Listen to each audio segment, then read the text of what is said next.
What's up, everyone? Welcome back to Locked On Sharks, the premier hockey podcast covering your favorite team in the Bay Area. The sadness meter has reached almost critical mass, so that means the content boys are back, giving you the content that actually people love. I don't know how. We have the numbers.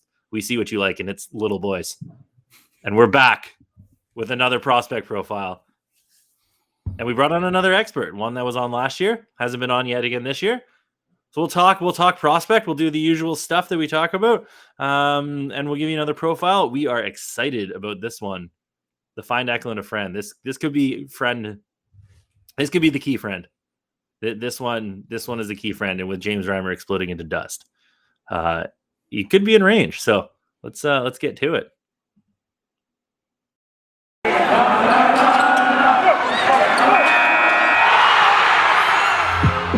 You're Locked On Sharks, your daily podcast on the San Jose Sharks. Part of the Locked On Podcast Network, your team every day.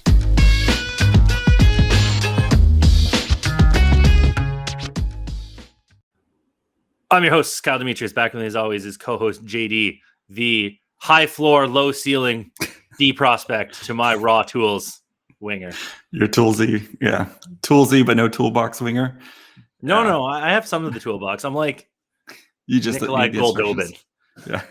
Poor Goldobin. There's tools in there. I'm like Nikolai Zherdev. I think he didn't have one. That's an old tool reference. Nikita Filatov. I don't know. Why they're all Russian. I got to pick like a Canadian that didn't do anything. Alexander Dag. You can be what's a high floor? D Ozzy. But doesn't go. No, D. Oh. I don't know about Ozzy's floor, but a high D, low ceiling guy, like that like Scott Hannon is making the NHL, I guess. Oh yeah. But yeah, you don't always happen. So but this one, this guy, this boy here is I think he's the apple of our eye. Yeah. So straight out of the wheat fields of Finland. Yes. So we are profiling today Brad Lambert. If you are new to the podcast or just kind of joining us for the first time, what we'll do is we will talk, kind of go over the statistical profile of this player, give a little bit of background, and then we will bring on an expert. And this guy, our expert today, stands for Brad Lambert like it's his own child. So let's talk about Brad Lambert. So Brad Lambert, a December-born baby. Why? From both Canada and Finland. He's a good old Canadian boy who moved to Finland, I believe, and yes, so he's now Finnish. He didn't move. His dad played professional hockey there, so he was born in Finland. He's actually straight up Finnish. Finnish, but his dad's from Saskatchewan. Yes, so he plays center. He's 6 foot, 179 pounds. He plays on the Pelicans in Liga. He also played on JYP this year. JYP, he played 24 games, had 2 goals, 4 assists for 6 points. And then on Liga, he's played 16 games with 1 goal. So the numbers aren't very, very kind of, they don't really eye-popping here. So, but I think Sam... Those are shit. Those are pretty bad for a guy who's supposed to be a top prospect. But we're going to dig into why Brad Lambert is still the apple of our eye, despite the numbers not being there. So, and to do that, we have to bring on friend of the show. Hello. Those numbers are shit. We didn't even give you an intro. Shut up. Oh, goddamn guest ruining our show. Anyway, that's our guest, Sam McGilligan. He's the NHL Draft Scout, bracket video and data analysis. I don't know what else you're doing with your data for McKeen's hockey. Also a Habs fan, we're Habs friendly here. This is okay. This is a safe space. This is a safe zone. Yeah. No, this is. You never know.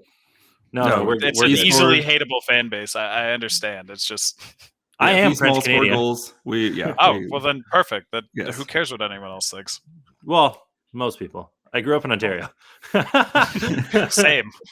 Yeah, it's not great. There's only so many times you can hear that Darcy Tucker is way better than Matt Sundin before you're like, I can't do this anymore, and have to cheer for somebody else.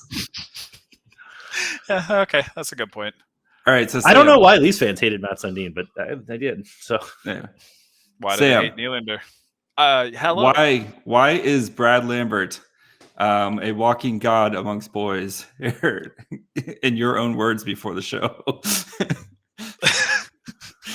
I think it was walking god amongst men, but Okay.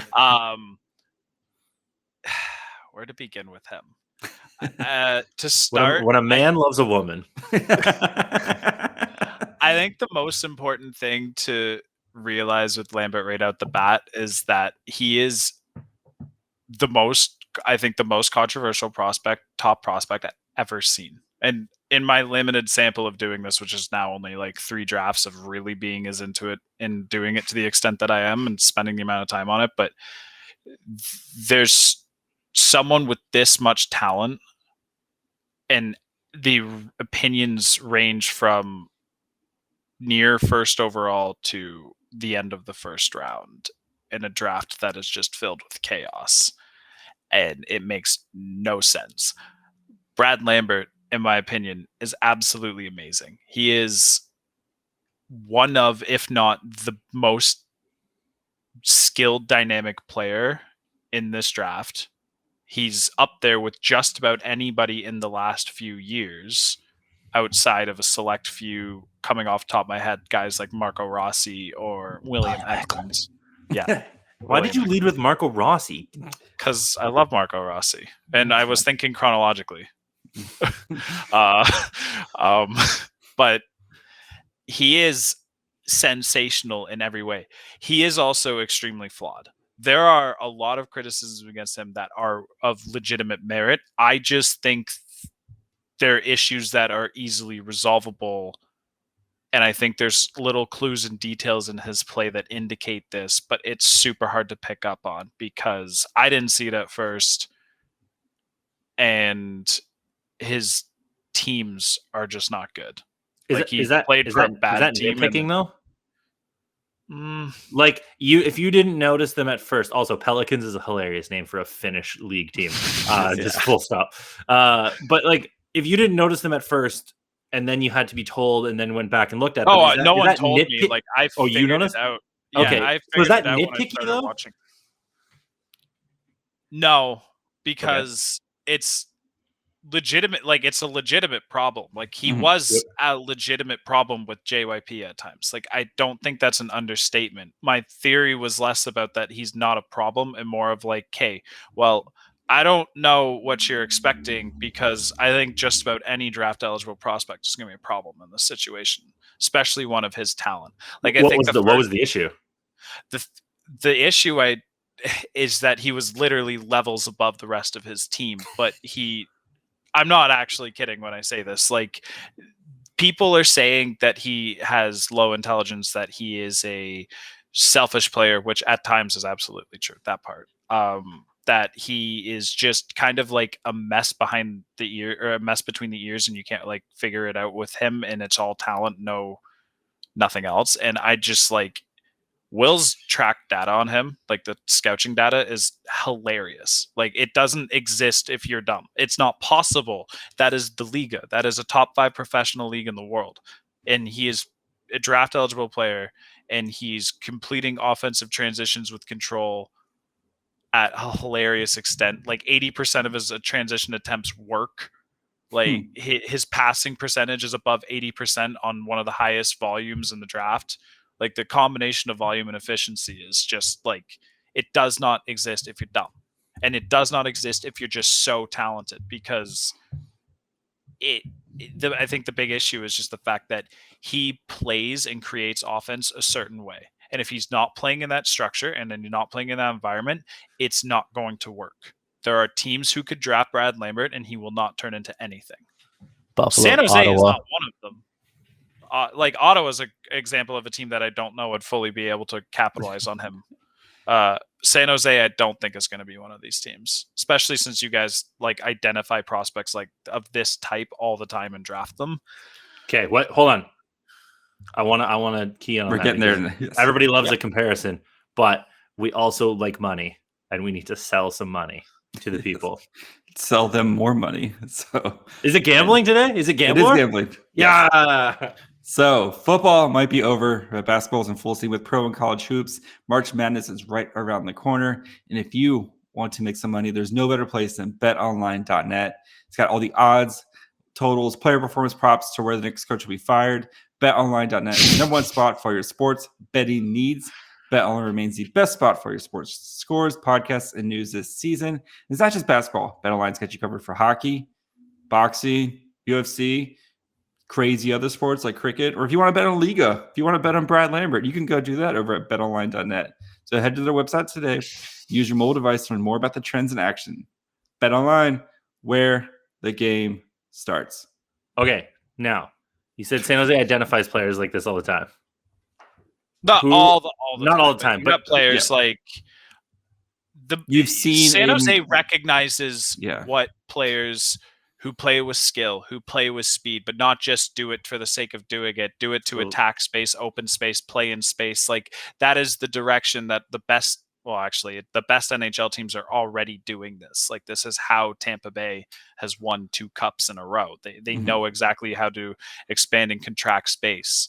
And that is pretty much just where the direction the NHL is going. And San Jose's drafting recognizes this. And there's players who I think you could look at just about almost like Daniel Gushin, Ozzy Wiesblatt, Brandon Coe, all were selected in the same draft with Tristan Robbins as well. And Bordelot. Actually. And Bordelot. And Bordelot. Yeah, that's 5 players who all fit that.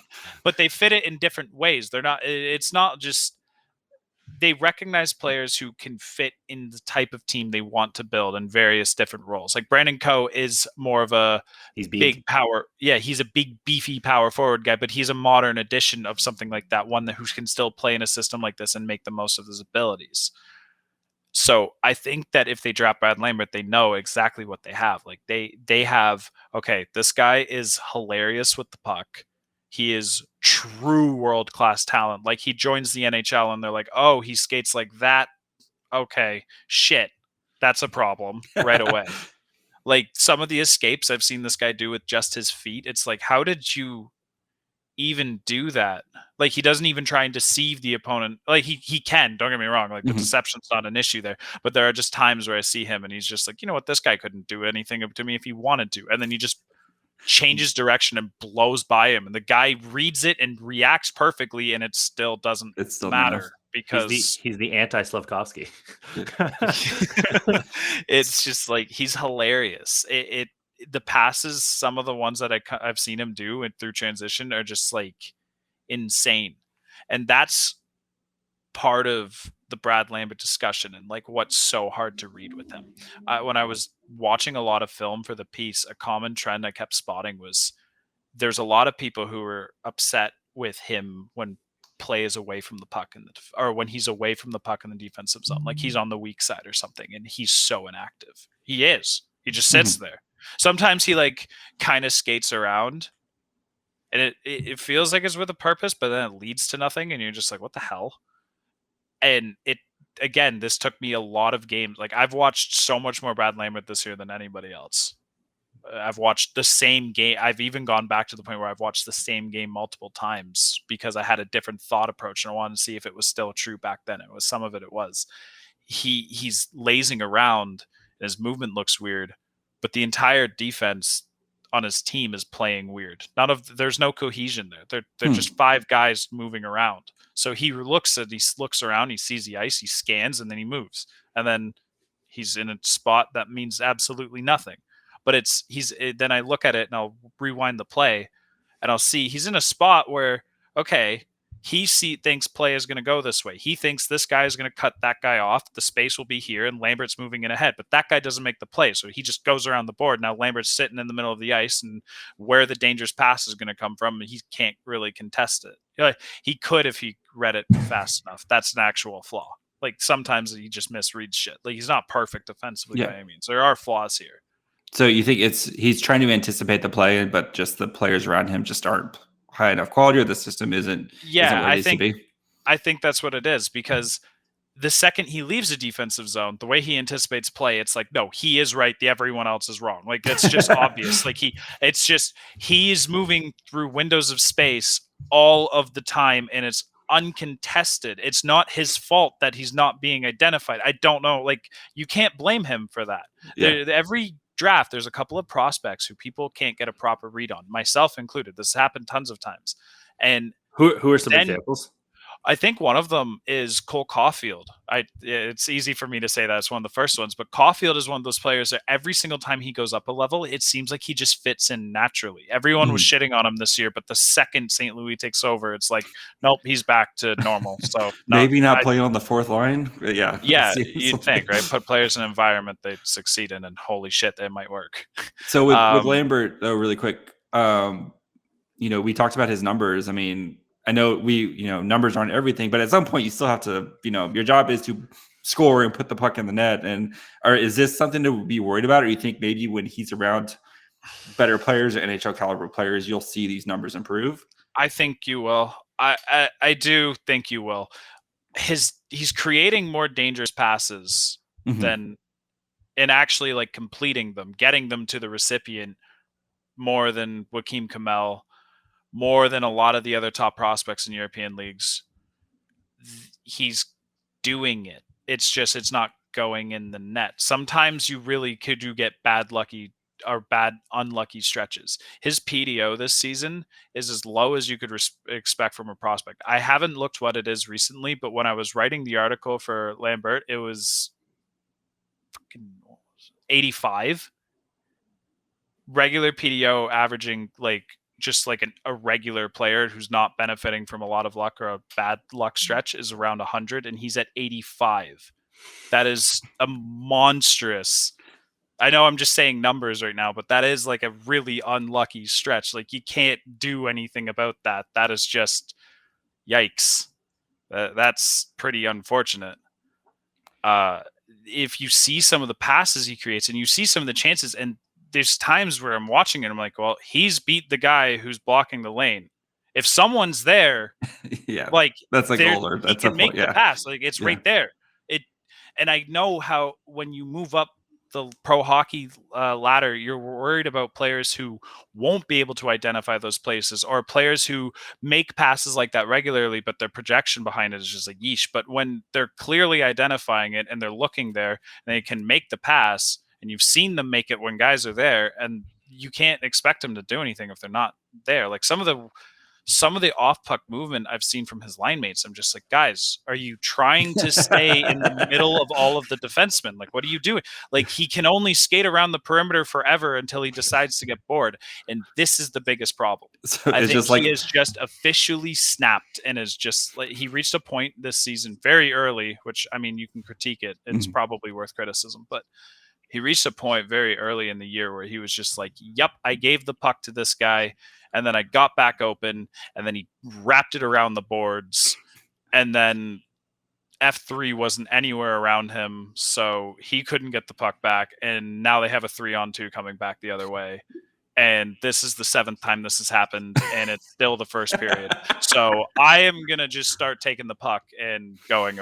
Like, that's a crazy exaggeration, but it kind of just felt like that. Like, a lot of plays he would begin to create would die on a stick. Like, to get a goal, it comes from 5 to 6 to 7 to 8, however many plays came before that all worked out. Like, it's a sequence, it builds up. He's contributing every step of the sequence when it's his turn. That's why the passing completion is so high. That's why he's always getting in the zone. That's why he's a possession monster that leads to goals eventually. And when you're this talented and you can just make these plays regularly, and you have teammates who are just sitting there making sure their stick is covered by everything. They've got fans blocking them. I'm kidding, but it's like ridiculous sometimes. I was getting really frustrated watching it. The more I started realizing, the more I started watching his teammates and going like, what are you guys doing? That's what I was rewatching the earlier games for, is I wasn't watching him. I was watching some of his line mates, and I was just like, it feels like watching 4-year-old kids play soccer, where it's just like a big crowd of them and the ball just squirts out, and Lambert's just kind of running around doing his own thing. Exactly. Sorry, just one thing. It's just like with Brad Lambert, none of this resolves the genuine flaws that exist. Like, it doesn't matter what the reasoning behind it is at the end of the day. Lambert, stop going 1 versus 4 against the entire defense. You are going to lose the puck. these are all real issues. This is something Eklund didn't have, and it's why he's not on that level of prospect. But this is undeniably the same talent level. And at times applied in very smart ways like Eklund, it's not as far as a gap as others think. I might be wrong on this. Time will only tell, but I swear if he enters the right development system, the sky's the limit. So how close is he to Shane Wright then? Assuming Shane Wright, do you have Shane Wright as the best player in the draft? Yeah. Okay, good. Yeah. You're smart. It's well, I mean, we can do the mental gymnastics and be like, well, actually, Logan Cooley or David Knapp, like you can do that, or you can just be like, well, Shane Wright's just better than people. I feel like scouts get bored sometimes, or like especially the national guys, they just get bored and they're like, oh, okay, let's do something. They can't just keep putting Shane Wright at number 1 on the rankings and expect clicks. Yeah, so it's fine. How close is he to Shane Wright? And then jumping off of that, how close are Shane Wright and Brad Lambert to, let's say, like last year's draft or comparable drafts of the last couple of years? Okay, so Shane Wright is first overall. There's practically no situation where I take anyone Shane Wright first overall, and there's pretty much no way that's going to change unless something extreme that like no one can see coming happens in the next freaking 6 months or 3 months. Sorry, whatever. It's can't believe it's March. It's not gonna change. It's just not gonna change. Now, I don't think Shane Wright is as high a level of talent as some people think, but I also think that this pendulum is swung the other way way too hard. He's not nearly as low a level of talent as other people think. Like, this is not a bad first overall pick. You're getting a quality player. He missed an entire year due to the COVID development.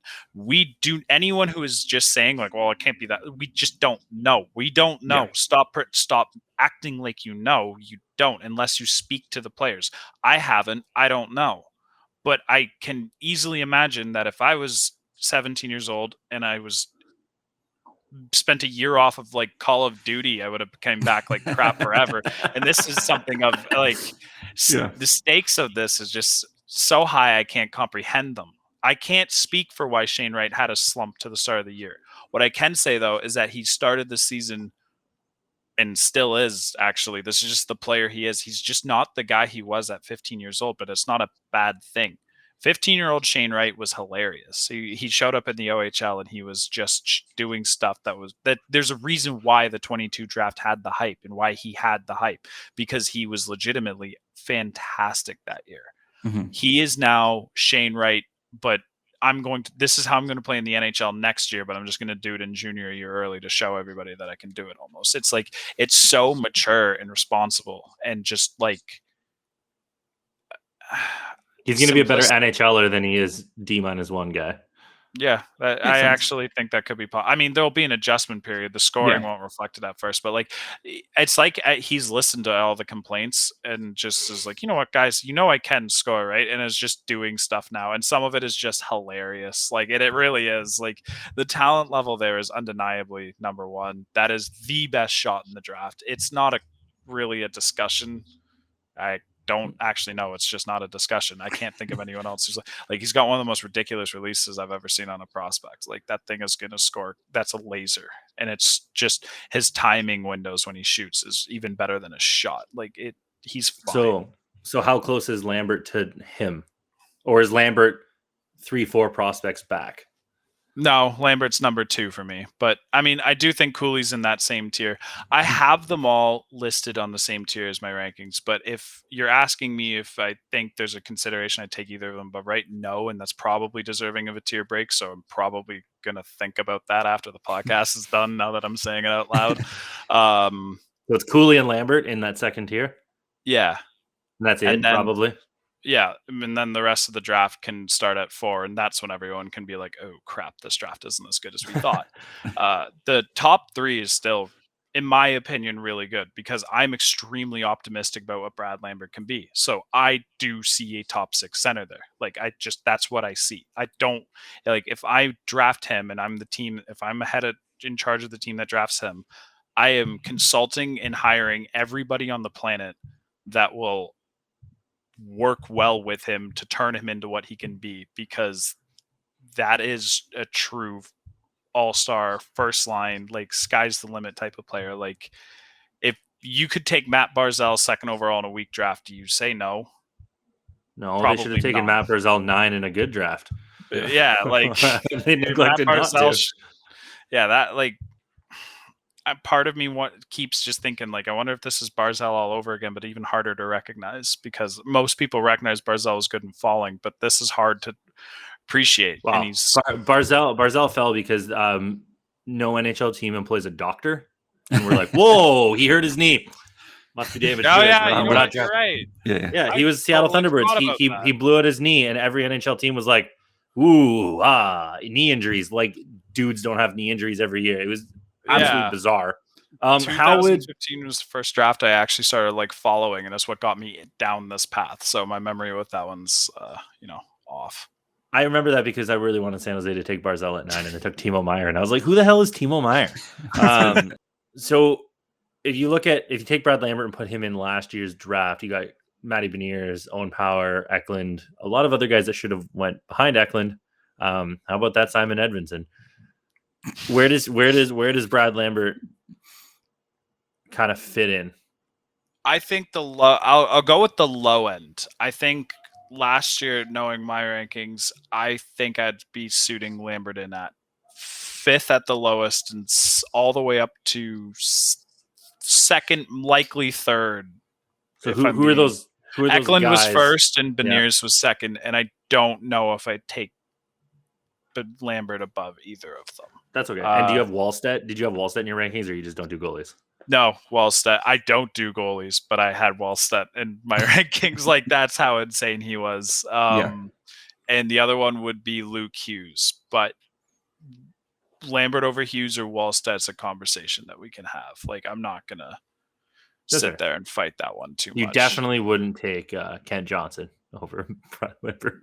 No, I kind of feel like Brad Lambert and Kent Johnson share a lot of the same issues, but Lambert is way faster and definitely like higher end talent. Kent Johnson beats him in creativity, but not everybody's Trevor Zegras. So, how about Tyler Boucher? Imagine going 10th and not being able to play against drunk college kids. Oh man, that's awesome. Moving on. Yeah. So I can't afford to have the Senators fan base come after me. We don't give a shit. The pick was bad. It was bad. All right. 2 questions from me. So first, I want to ask about Lambert's shot, because you talk a lot about his playmaking, his passing, but like, what type of shot? Is that something he needs to work on before he goes to the NHL? Like, what are we looking at? It could improve. It's not bad. The nice thing about Brad Lambert is his shooting habits. It's just another thing that goes in the intelligence. Like, you don't see Lambert just be like, oh, well, you know what? I feel like shooting from the left wall at a 20-degree angle because I can. Not that most prospects do that, but like, again, hyperbole. I should probably stop doing that. He's not taking clappers from the blue line. Yeah, he's not taking dumb shots for the sake of taking dumb shots. A shot from Brad Lambert comes with purpose. Now, even his inefficient shots, which I have got a clip of one that I use for the report where he just kind of started behind the net and then circled around and missed 2 viable passing options, and then just got to like the blue line and took a step and a half forward and slightly changed direction and then shot. And it's like, okay, well, you put a lot of effort into making that shot not suck as much as it should have. It's like, and that's like your worst type of shots. So that's a pretty good indication for when to shoot, when to not. But he's not going to be a 30-goal scorer without improvements, and they're not impossible. But you're not drafting him for that, right? Like, he'll finish up plays that are set up for him. And I do think that there is more goal scoring potential in terms of him timing cuts into the pocket, right? And just getting the right touch close net, because they're NHL players. Like, these guys can score awkward angle shots all the times, right? Like, he won't be beating goalies clean out, but a lot of good goal scorers don't really have to. They can just get it done by smart timing in through the net front and playing with guys who know how to manipulate and time everything at the right. It's all just, it really comes down to timing and space. And he plays with timing and space as good as anybody in this draft. He needs players to also play like that. Like, that's why Lambert and Eklund could be hilarious. So that's our next question. Next question. So our whole thing is we need to find Eklund a friend, right? Because you want to have like your next core for the Sharks. Eklund and Lambert together would just be beautiful chaos, right? That's how it seems. Yeah. End of answer. Yeah. Brad Lambert is William Eklund's friend. Brad Lambert is William Eklund's ideal friend. Like a Shane Wright would be better because Shane Wright is Shane Wright. And Shane Wright is like the perfect type of player to let Eklund be Eklund and never have to worry about like the other responsible part of the game and just make him go full-time hilarious. But Lambert and Eklund both being full-time hilarious is just its own type of fun. That's probably more fun. Logan Cooley works. Frank Nazar works, but the ceiling's not as high. Slavkovsky works, but the ceiling's not as high. Shut up with your ceiling talk. Slavkovsky does work, but you don't have to, like, he's not the best pick for it. But Slavkovsky in San Jose would be a lot of fun. Like, he's not a bad, he's quite the prospect, don't get me wrong. But this Olympic hype is a little getting carried away. I feel like Slavkovsky's the perfect, like, oh no, he's big, he's getting overrated.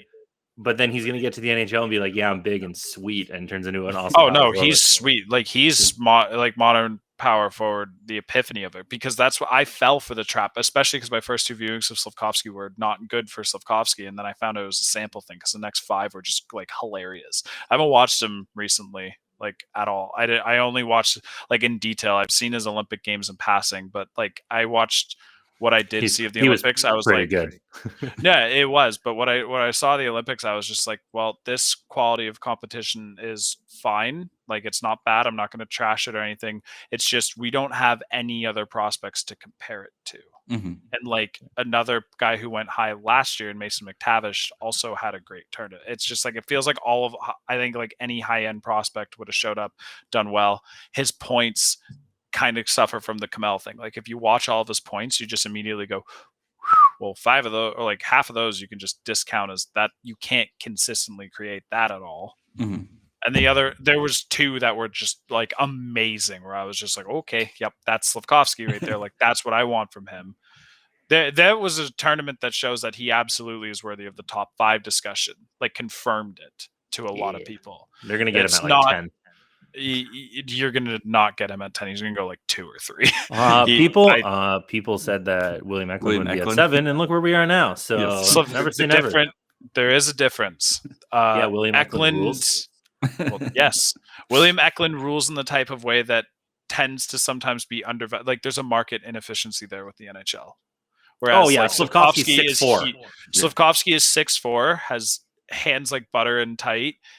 His ass is a magnet to contact and pressure, and he just like spins off it like it's nothing. The skating ability is all there. It's Thomas Hurdle's illegitimate son, right? Like he they're can both play Czech too. Ooh, Slavkovsky's Slovakian. If you trade Hurdle, same, yeah, same, but different. Yeah. All right. You're a Czech. Yeah, I don't want him. What's Nemec? Slovakian. So confusing. I really got to nail these guys down. Let's just go with Marco Kasper because he's Austrian. That's easy. Okay, Marco Kasper is not my guy. He could be my guy. Okay, the last 2 questions here. Yeah, we're gonna find you in 5 years from now. We're gonna extract some blood right now, make you write it down, and then 5 years from now, we're gonna come back and get you. Okay. That sounds like a perfectly reasonable exchange of services. It is. First question. Where does Brad Lambert go in this draft? What number? Oh my God. He's going to go at like 19 or something. He's going to be like the Fabian Lysell where he just slips through. Man, yeah, Fabian Lysell doesn't seem that good. Fabian Lysell is really good this year. This is actually one of those points really don't tell the stories. Like, You also got to remember this is his first year coming over. So I like to give a prospect on his first year coming over a bit of a gap. And then you watch Vancouver and it's the kind of the same thing. It's like when a player is not this is like what the points matter until the context applied is the player is most likely in an environment that just doesn't capture what they do well. Like that's like Eklund and Ugarden. You're not wrong. It's Yeah. and I mean, their leading scorer is Marcus Sorensen. We can just stop the conversation right there. exactly right. Like Hey, like you've got anyway. like actually the I love all 4 of the Ugarden kids this year. They're hilarious, but Mikael Holm will do a 10-time better job talking about. Oh yeah, he already did twice. Yes. Oh yeah. Well, there you go. See, Yeah. that doesn't surprise me at all. Yeah, Fabian Liesel's having a really good year in Vancouver. It's just not what it should be. He is still really. This is the same thing with Lambert. Fabian Liesel is still really bad at using his teammates, even when they provide him legitimately good options. Brad Lambert does fit this description sometimes. I like to think that Lambert will do a lot better playing with higher level players. I didn't have this level of confidence with Liesel. So this could be a lesson to be learned about 2 years in a row where I'm super high on a player over thinking this will get overcome and then it doesn't. So maybe that is something to look out for. But Brad Lambert's going to slip. He's going to slip. He's going to slip through. Congrats to like the Ducks. Yeah, that's all they need is Brad. It's going to be like, actually, honestly, San Jose is one of the few teams I think would take him early. Like, where are you guys in the standings right now? We're 11th, but James Reimer died, RIP. So they're going to be plummeting like a rock. Yeah. So, but if they finish in that like 7-8 range, 6-7-8 range, I could see them probably taking them. Yeah. I could. It's just other players who might be on the board who would also make sense, but I really do think San Jose is one of the players. I mean, like Slavkovsky is right there. There are teams who definitely have Lambert in the top 10. There are teams that there are definitely individual scouts that have him extremely high. It's just this sounds like I don't know how thing. You said it, not me. I mean, we've seen him draft. Yeah, we've seen him draft. He knows what he's doing, and I don't often like San Jose picks, and I immediately am just like, let's do this. Like it's them, Carolina, Minnesota. There's a few teams where every single time Los Angeles, like they step up to the clock and they've got my full attention. And whether I agree with it or not, I go like, don't care. I trust those scouts. If I'm wrong, they're probably right, and I might be wrong. You mean like Gannon Larocque? Oh, my boy Larocque. They took him in the 4th round. Now he's 3rd in Western WHL scoring. Yeah. What a pick. Okay, here's the big one. We look back 5 years from now. It's 2027. Who is the best player from the draft? I will say this. Brad Lambert is not. Brad Lambert has the highest percentage chance of being the best player in this draft. That's the biggest cop out I've ever heard. Give us a name, damn it. Give us a wretched name.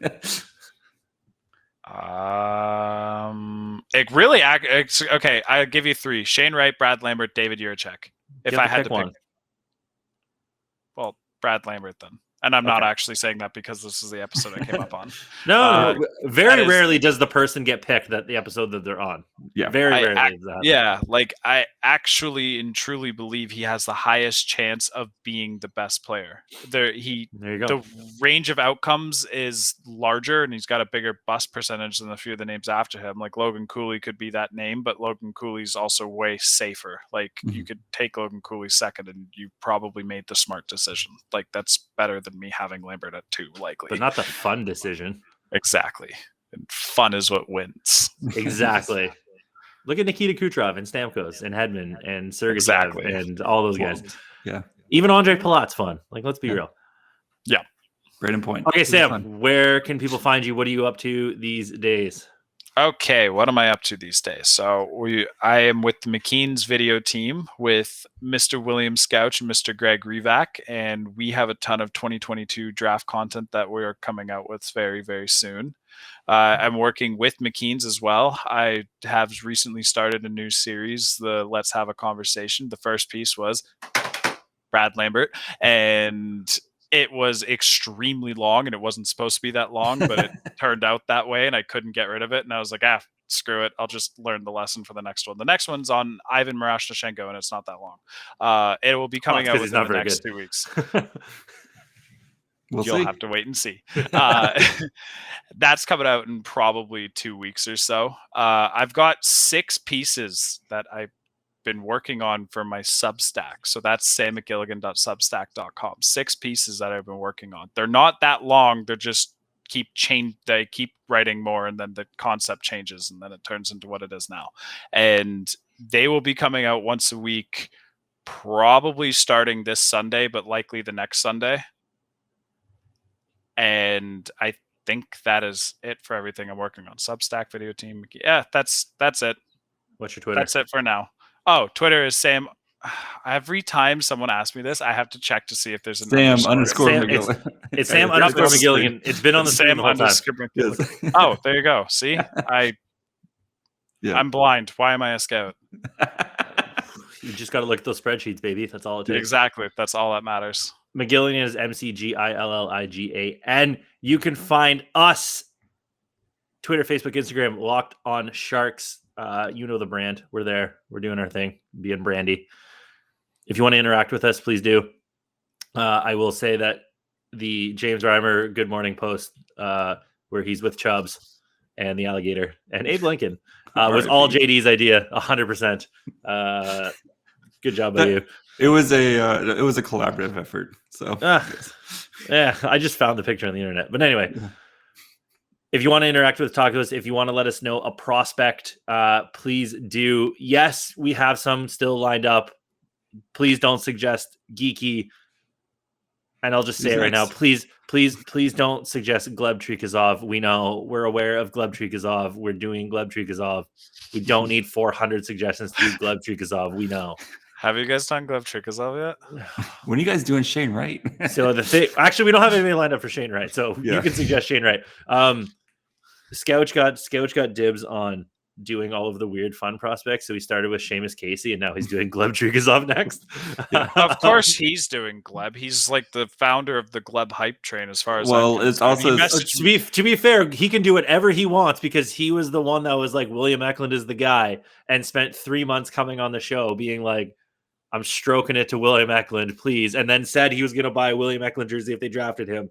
And then we jumped into a group chat with us, just screaming his head off that they actually did it. So, he's BFF for the show. Yeah, he gets to do what he wants. Yeah. So Locked On Sharks. Oh no, finish your thing. Yep. No, you're the guest. Well, I was just gonna say that he messaged me back in like early September and was just like Gleb Trikazov. Like no one had. I was just like, "What's a Gleb Trikazov?" And he's just like, "Gleb Trikazov, man. I'm telling you." And I go and I watch him. I'm just like, "Oh man, what the hell? How'd you find him already?" Good for a Scouch. Yep. Some NHL team hire him, especially the ones that he knows. We know. No, because then he won't come on the podcast anymore. No, he will. He will. We can put him on one of those like black screens with the voice changer thing. Like he's like he's a criminal. Like he's. Locked On Sharks, Twitter, Facebook, Instagram. You guys know the deal. If you want to watch us, it's 3 white dudes this time, not 2 white dudes. But if you're into that kind of thing, you can do that at YouTube. We finally hit 600. We need to get to 1,000. Doesn't mean anything till we get there because we like the money. Finger thing means taxes, and we want to pay them with all their sweet, sweet money. Mm-hmm. Email lockedonsharks@gmail.com. If you haven't emailed us, thank you for your service. We did get one. I'm not looking at it. We're running really long today. Who cares? Spotify, Amazon, Apple, if you want to listen to us. Obviously, you're already listening to us now. The vinyls will be pressed soon, so keep your eye on record stores. JD is at My Fry Hole. I'm at Kyle Demetrius. Sam is at Sam_McGilligan. That's McGilligan. You can also find him at McKeen's. We've linked to them a million times. We'll put up his Brad Lambert stuff so that you can find it there. Read it. Yes, it's a good read. Yeah. Good lunchtime read. So.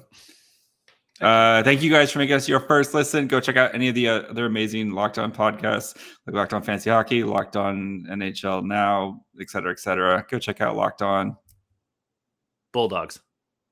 Bye, friends.